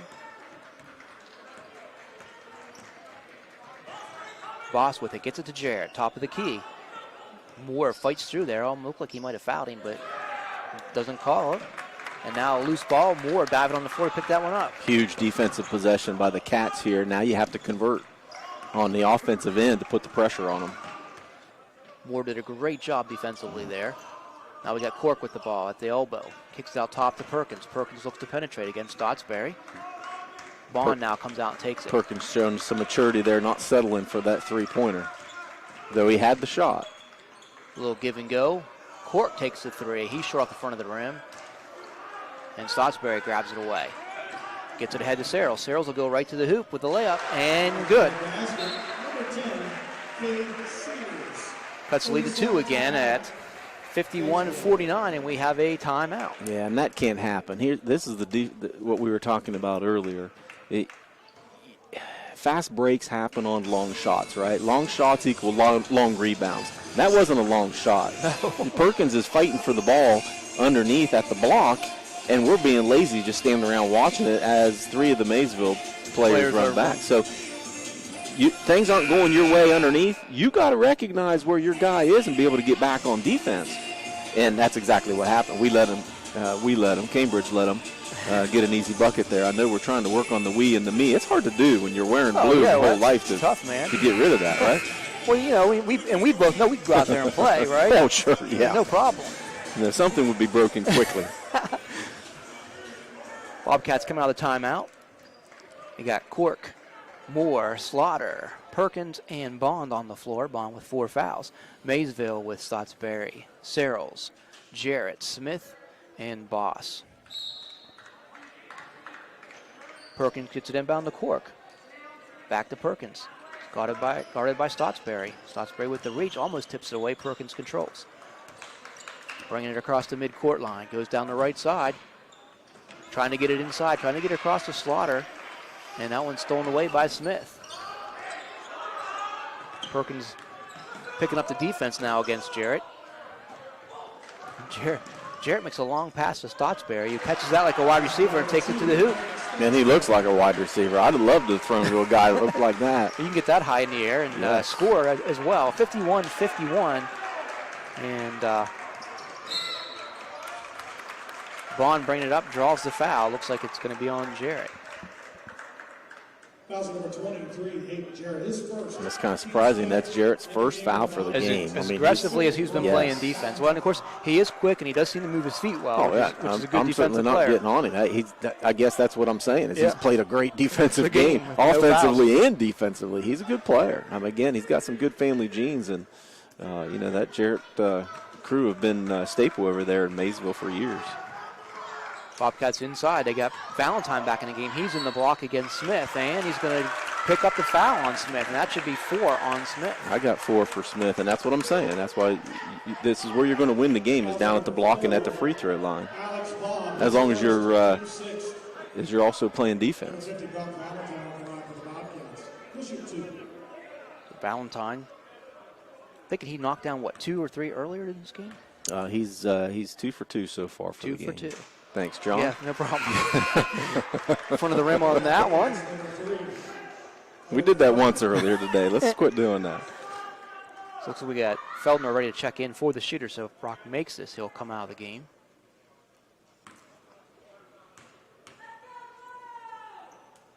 And he does make it. 52-51 lead for the Bobcats. Feldner checks in for Valentine. That will probably be an offensive defensive substitution the rest of the way. I would think so, yes. Jarrett's going to bring up the floor with Stottsbury. Crosses to the half-court line. Feldner picks him up. Man-to-man defense for the Bobcats. A little bit of weave action for Maysville. Jarrett's got it on top, trying to go underneath to Smith. Tipped away by Cork. Yep. We saw this in a JV game. Maysville came out late and ran that weave offense. Yeah, and you can see because they got guys that can get to the rim, and again, if we stop them at the rim, they can easily dump there to Smith. Smith has it in the block right now.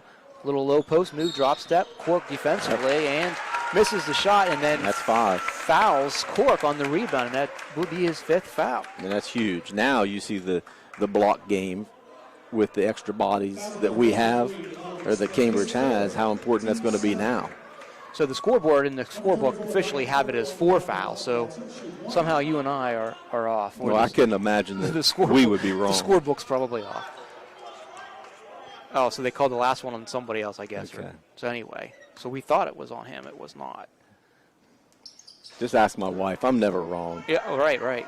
Cork at the free throw line misses that one. Big fight for the rebound. Yeah, big rebound there by Maysville. Boss brings it up. Gets it to Jarrett. Jarrett trying to penetrate. Now looking for someone to pass to. Stottsbury has it. Guarded by Feldner. Jarrett and has the ball. Looks to penetrate, but Perkins and Feldner both there defensively. And a timeout by Maysville. They can't get anything going. And a good timeout there by Coach Brown. You got a few in your pocket. You may as well use them here late. I mean, this is a pretty big possession for Maysville. Well, and it looked like they were kind of out of sorts. They couldn't get anything going. So you got a minute left in the game. Trying to play a 2-man game out there on the wing, and Cats they had pretty good pressure on him, so they couldn't get that two-man game set up. So he's going to design that now to try to get Jarrett one-on-one somehow so he can get to the rim, would be my guess, and then have Smith on the opposite block ready for that dish. But real important here for the Cats to play real good, solid help defense in this possession. With a minute to go and you're up one. Well, you got the lead. You don't want to foul and send them to the line. No, certainly not. You know, you want them to foul you so you can go to the line. And, right. And I think we've already talked about offensively. Probably going to go down on the block. They got Smith down there with 4.5 fouls. Yeah, and I wish they would have went to that a little bit earlier, so some of those big guys would have been out of the game at this point. But whatever, it is what it is at this point. But knowing that we're in the bonus at this point whenever we get fouled, so good possession here, hold on to the ball, get fouled, and win the game at the line. We have good enough free throw shooters. That Cambridge certainly could win the game at the line. So Maysville has the ball here, right in front of their bench. Jarrett's trigger man inbounds it deep to Boss. He's guarded by Slaughter. 55 seconds to go. Jarrett on the left side, guarded by Feldner. They're trying to get that one-on-one with Jarrett, like I said. Cleared out, tries to kick it, and he gets it to Smith. It's not real hard to figure out what they're trying to do, right? So Maysville takes the 53-52 lead. 40 seconds to go. Perkins with the ball, guarded by Stottsbury. Gets it ahead to Cork. And no rush here. Again, get the good shot you're looking at. Now, I would like to get 2 shots off in 30 seconds. I don't want to just rely on one shot. So we get a timeout. Bonds is dribbling out around top of the key. Coach Slaughter calls a timeout. Timeout. Cambridge, full timeout. It'll be a full timeout with 25.8 seconds here. And now, John, you've been pretty clear. We should go inside on this. Should we wait for the last shot, or should we try to go quick and score and then? With 25 seconds to go, I always like to get as many shots as I can, right? Because you can't. You're down, number one, so you got to assume that you're going to go for one shot. You miss it, the game's over. Right now, you know that they swallowed their whistles a lot on our big guys tonight, so they haven't been calling those fouls inside either. Here's the thing, though: if you miss a shot, Maysville gets the ball down here. They make another shot. Now you're down 2 shots. You can't come back. Right. So in my opinion, you take the shot early, the shot you want. If you get that shot inside, you take it as early as you can. Call a timeout, put some pressure on if you want to, and have a turnover. So now you can take the lead, or you have the lead, and Maysville doesn't have the ball. You follow me? So in my opinion, I want to score as quick as I can here. So hopefully, if they do come down and make a basket, you still have an opportunity for another shot. And in upper levels, when you have a shot clock, you're watching that because that forces the turnover. But, in high school ball, you don't have that yet. Yeah, and it looks like we're going to try to hold it for a last shot here. Bond has it out. Now he gives it to Perkins. Perkins trying to get a clear out. And as long as you get the shot that you want by the player you want, then there's nothing wrong with one shot. Bond has it again. Trying to get it to Perkins. No, Slaughter will take the 3. Misses it, in and out. Perkins with the rebound. And puts it back. The Bobcats take the lead with 3 seconds left. Maysville gets it in. Jarrett takes a half-court shot and misses. So the Bobcats hold on for the win. And what a great time for Sean to get his first bucket of the game. The first bucket, only bucket of the game, and most important bucket of the game. As Perkins gets that rebound put back to give the Bobcats the 54-53 win. Are you surprised Maysville didn't call a timeout there after the basket goes through? There's about 3 seconds left. It both ways work, right? Yep. You call timeout, and it gives the defense a chance to set up the defense. However, as a coach, I'm always calling timeout because I want to design the play to set. You had 4.5 seconds left. Right. But you also see the flip side. Let's just go and use our athleticism and catch them off guard celebrating. Right. And obviously that didn't happen. Cambridge came up and actually pressured the ball, which was great, and that's why he couldn't get a good look. Right. But as a coach, I'm always going to call timeout no matter what. If I've got it in my pocket, I'm using it because I want to design the play that I want. And that would have been perfect timing to be able to bring Jarrett around the corner, come up and get the shot you're looking for. But, Coach Brown has his way of thinking too. So great job there. Colton had a good look at it. I don't think that's the shot we were looking for. When you're only down 1, a 3 is really not probably what you want. But you know what? give the freshman credit, the guts to take the three in that situation. You saw him hesitate, though. He thought about it and he hesitated. And so when maybe he threw him off a little bit. But, yes. But it also gave Perkins time to get in, get a good position, boxed out, got the rebound, and made a nice layup. And put it back in. Sean read that really, really well from this angle where we're looking at. You could tell it was going left, and luckily it spun back around and right to Sean. And you give Sean a lot of credit for working his butt off to be able to get that rebound and to put it back in. And as you said, a lot of guys who don't score all game would just put their hands up and give up, and he didn't. He played a solid defensive game. Yeah. Of course, he was on Jarrett a lot of the night. Jarrett was on him most of the night. And then he's going to draw that card a lot. He is probably our best overall defender, so he's going to have that pressure on him a lot, and he had it tonight. So, you got to give him a lot of credit for being mature about it and stepping up and playing good, solid defense and not complaining. And, and Sean, he does turn the ball over every once in a while, and you kind of look the other way because he does so many other things really well. Mm-hmm. Tonight he didn't have those turnovers. Right. He only had a couple, and so. And he did handle the ball, especially when Vaughn got in foul trouble in the fourth quarter there. He kept up against the press several times. So, nice job. you got guys that scored and put the ball in the basket. But, when you put it all down, for Sean to be able to play defense the way he did and to come up with a play like that at the end and to pick up the slack when Bond was on the bench, says a lot about his maturity and being a senior and trying to get that win here tonight. I'll give a quick scoring summary of how the quarters went down while you add up some stats, John. And so the Bobcats opened up early with an 18-7 lead after one quarter. Maysville was able to outscore them in the second quarter by a bucket, made it 29-20 at the half. Bobcats put in 16 points in the third quarter, and Maysville had 17, so they cut that lead a little bit. They're heading into the final frame. It was 45-37 heading into the final frame, and then, of course, the back and forth there as Maysville actually was able to tie the game up a couple times and took a lead there at 51 to 49, 50, right in there, had a lead 53-51, I guess, and the Bobcats able to get the final bucket to make it 54-53 for the victory. But again, a nip and tuck game the whole way. Bobcats maybe thought they were going to blow it out early, getting a big lead early. They went on an 8-point run in the first quarter. And actually, it made it an 11-point run at the three-pointer after a timeout by Slaughter. So a good game for the Bobcats. They got up by 11 points at the end of the first quarter. Again, Maysville battled back, cut it to 6 at the half, and then, like I said, back and forth the rest of the way as the Bobcats battled and used the inside game, took advantage of that after the 3 points worked so well in the first half. Maysville, of course, Jarrett just did a nice job all night long. Smith stepped out, knocked down some threes. Pretty impressive as well for Maysville. Yeah, and you can see, again, as I said, they're not going to go 0 for the season. They've got enough talent that they're going to win some games.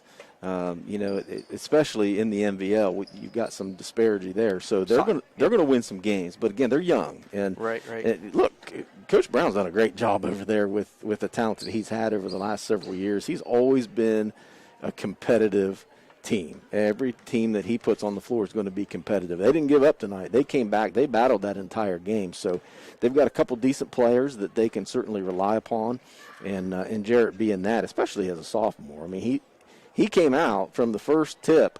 He let everybody know he was in control of this game from start to finish. He was in control of the game, both offensively and defensively, and that says a lot for being a sophomore. But he needs to do that for them to be able to win some games as the season goes. Cambridge. Again, from start to finish, like Jarrett was, we were pretty consistent. We turned the ball over a little sloppy there in the third quarter, and that really gave Maysville an opportunity to get some confidence and come back a little bit in the scoring column anyway, to get them close enough in the fourth quarter to actually take the lead, obviously. But the turnovers are going to be a constant battle for us. We try to get a little bit quick tonight, and usually we try to get a little bit quick. And you saw some of the turnovers tonight, though, were from some younger guys. Younger guys that haven't had a lot of court time at the high school level. So hopefully, as the season goes, they clean some of that up because they've got a little bit more experience. I think we'll see some of that. But, relying on your typical scores that we've had, just going kind of down through the scoring column. Since we don't have a lot of commercials, I can't get a lot of stats for you. So, let's just but go real through the quick scoring, anyway, yes. let's kind of go over some scoring and maybe some rebounds. But as we said, Perkins with the big shot there at the end finishes with 2 points. Caleb Bond with 5. Colton Slaughter came in again and knocked down 5 threes in the game, and only one in the second half though. But he ends up with 15. Second on the list, followed by Cork, following Cork, who finished with 16. Only had 2 in the first quarter, so he kind of picked it up as the game went on. Brock Valentine ends up with 9. Didn't touch the ball, I don't think, in the second quarter, so he was kind of dormant there for a while, and sat a lot in the fourth quarter, too, because we were trying to get some ball handlers in and the offense defense. So he only had a couple opportunities there in the fourth quarter. Caden Moore came in with that real nice basket down here where he took it from real down the good right body side, control and came through. And then Owen Feldner actually added 7 points. How about that for Owen? Knocked down another 3. He's going to be talking about that for another week. Yeah, he will. Every time I see him. But he had a nice take, and then we said defensively he kind of came in a couple times and spelled Brock a little bit, gave him some rest. And well, and when Sean was on the bench, he was all over Jarrett. So Owen Feldner's got some really good quality minutes, and I think it was because he put in some good quality minutes when we played Marietta the other day. Right. And with some of the COVID issues and things that we've had, guys don't have their legs yet, and we've had guys that haven't even been here, right? Yeah, Tonight was their first night back, so getting them involved in the game plan as the season goes will help. So credit Owen a lot for playing really an all-around good game. Rebounding-wise, I've got Valentine and Cork leading the way with 7 apiece, and then followed by Perkins with 5 is what I've got. And Owen also added 3 rebounds on the night. So credit the sophomore for a pretty good overall game. Good balanced attack by the Bobcats. Offensively, as we said for Maysville, Jarrett, I had him with 18 points, obviously led the way. Leading scorer overall for the game. And Alex Bob, the sophomore, knocked in 4 points. Actually, he's a freshman. 7 points, I'm sorry. So, and I didn't add up Logan Smith yet, but 2, 4 and 7 is 11, 13, 15 points is what I've got Logan Smith, the senior, with. So, and as we said, those are going to be your 2 leading scorers. Smith and Jarrett are the 1-2 punch, no doubt about it. And the last play that they ran, we knew. Look, you know anything about basketball, you know what they're trying to do. Get Jarrett to the hole, he gets fouled, or he makes the easy three-pointer, or he dishes the Smith. That's exactly what happens. So you have to rely on those 2 guys if you want to win some games if you're Maysville. So as we close out the broadcast tonight, the Cambridge Bobcats moved their record to 2-2 with the 54-53 victory, thanks to Sean Perkins for that last bucket. And Maysville falls to 0-4 on the season. They're still struggling to get that first victory. Cambridge will be back in action, John. Do you know when? Actually, tomorrow night. Tomorrow night, Cambridge visits West Muskingum. So they'll play another MVL school tomorrow night over at West Muskingum. And Maysville, I'm not sure when they play again, but we wish them luck the rest of their season. And JV game tonight, get that score one more time. Maysville 54, Cambridge 51. That game went into overtime. Cole Parsons and Levin Pulaski with 13 points each for the Bobcats. We want to thank everyone for joining us tonight. John Valentine, John Charlton, we really enjoyed this. We talk sports all the time, so all the time, this was a lot of fun talking sports with you guys tonight. So thanks for joining us here on YRP TV.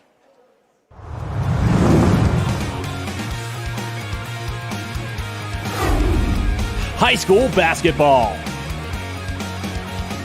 Tonight's game is brought to you by Southeastern Med, Doan Ford, WB Green Insurance, Muskingum Valley Health Centers, West 40 Auto Sales, Papa John's Pizza, Valentine Insurance, and Park National Bank.